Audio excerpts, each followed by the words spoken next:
Oh my gosh. Look at that baby over there. Nice shoes, Baba.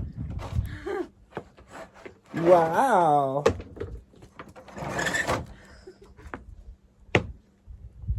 Good job, Baba. She's doing a good job of walking in those things.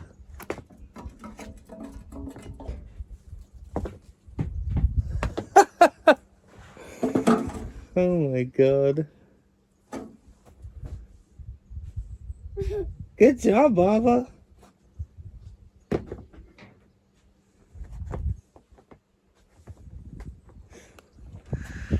That's a nice way to start the morning off. We have some maintenance issues with our skid steer equipment.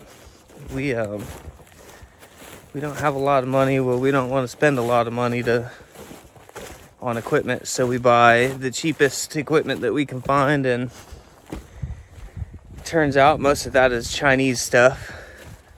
We just found out from another guy that we got a set of pallet forks from. AGT is a Chinese brand, which I don't really have a problem with. They're certainly cheap to buy, but compared to the US made brands and like the main brands like Bobcat and stuff, they're really built like kind of bare minimum. So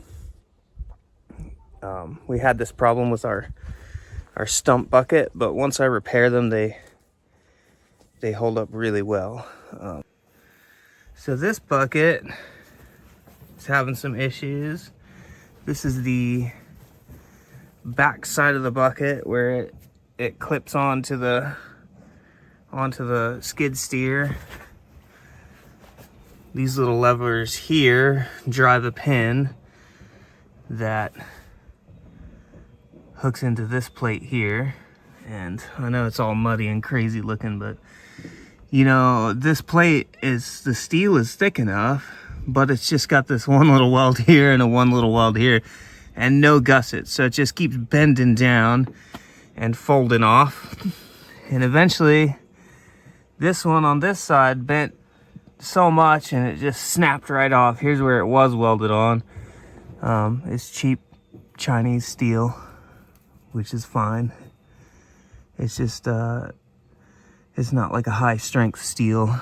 On a part like this, I'd imagine you'd want it to be high strength. I mean, yeah. And up here at the top, this is the top of the skid plate, the skid steer quick attach plate, and it's got these tabs that slide up underneath this groove here. And as you can see, this groove has bent upwards, causing a lot of play in it. So yeah, we got to repair our equipment. We were holding this bucket on with a strap in desperation just to try to get the rocks pushed out, but it finally gave way, and we basically have no choice. We need to fix it now.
Yep.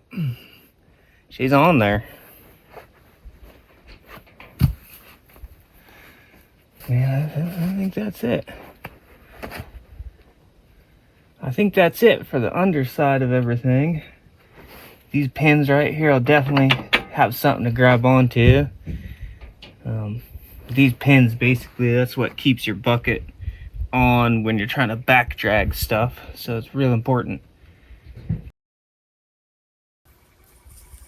Today, while Erica's at class, her gardening class, we're gonna try to build a stand for our water to sit on.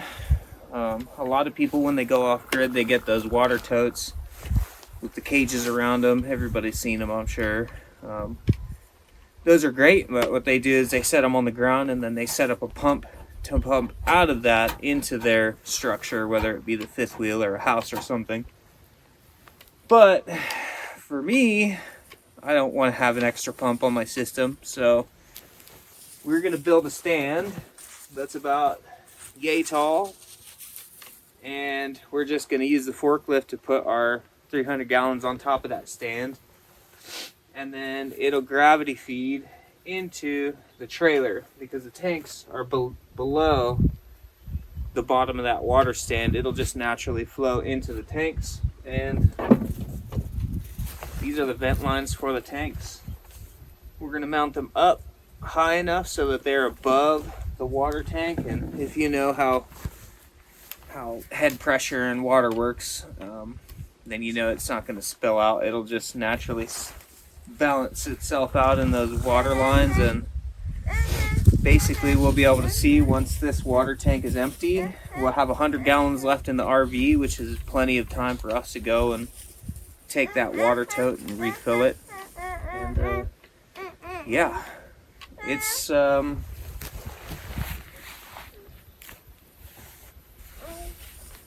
season's pretty good now, so our water won't be freezing, which is good. But if we are still in this fifth wheel by the time next winter turns around, what we're gonna do is we're gonna take the exhaust from the furnace right here. I mean, anytime it's cold, we're always running our propane furnace. So we're gonna take the exhaust from this furnace and we're gonna pipe it into the bottom of that water stand, and we're gonna enclose it and use the exhaust gases from our furnace to keep our water from freezing. But we don't have to do that now. We're not going to do that until next winter if we need it. Let's do it.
What do you think of that? I didn't sign up for all this stress. I mean, it looks good. Yeah. But maybe we should brace the bottom. I don't know, it's not gonna like fall apart, right? I mean, I had scrap wood to work with, so if I would have gone all the way from the middle to the bottom of the legs, that would have made it much more like stiff. All that play is just coming from the flexibility in the legs and the fact that the braces are so short. We got what we got.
I feel dirty.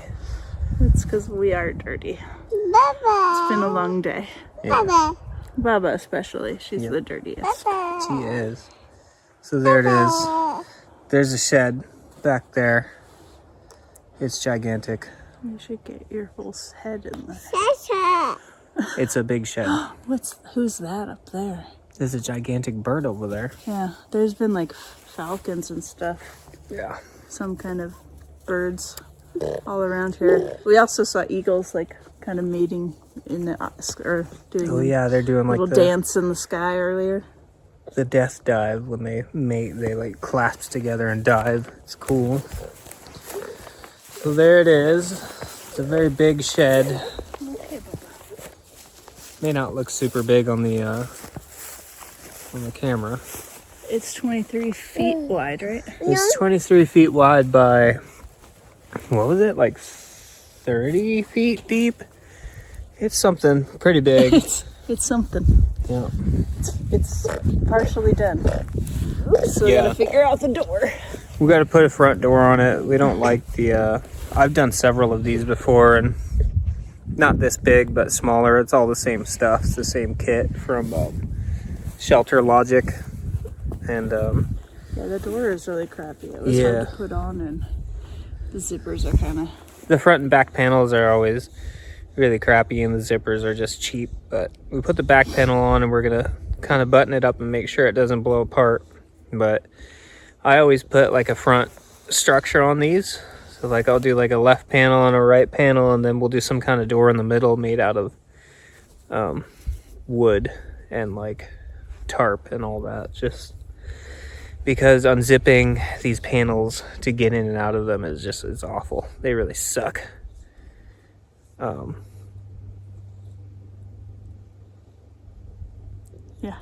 Yeah, so there it is. It's been a long day, it's been a long fight. Yeah, it was a pain to get everything in the right spot. Yeah. Now we just gotta put our solar panels in. We've been running off the generator, and we haven't had a single minute to really go and get panels. The only place to get panels from is in Sandpoint. Sandpoint, which is like an hour away. Yeah. So tomorrow. But we beat the rain. We did. We beat the rain. We got the shelter up, and now we just got to get that pile of junk over there into the shed. But first we got to put wood chips down in the shed. We don't want it to be just grass in there, so we put wood chips down all over there. Here's the road that we built out of rock to get out of the mud. It's working really well. And then the wood chips are working really, really well. There's a kitty. And so we're going to wood chip all of this right in here and straight into the shed. And I think after that's done and we get out of our storage shed and we get the solar panels up, we could probably kick our feet up for a little bit. Well, Erica can. I got to go to work. Yeah.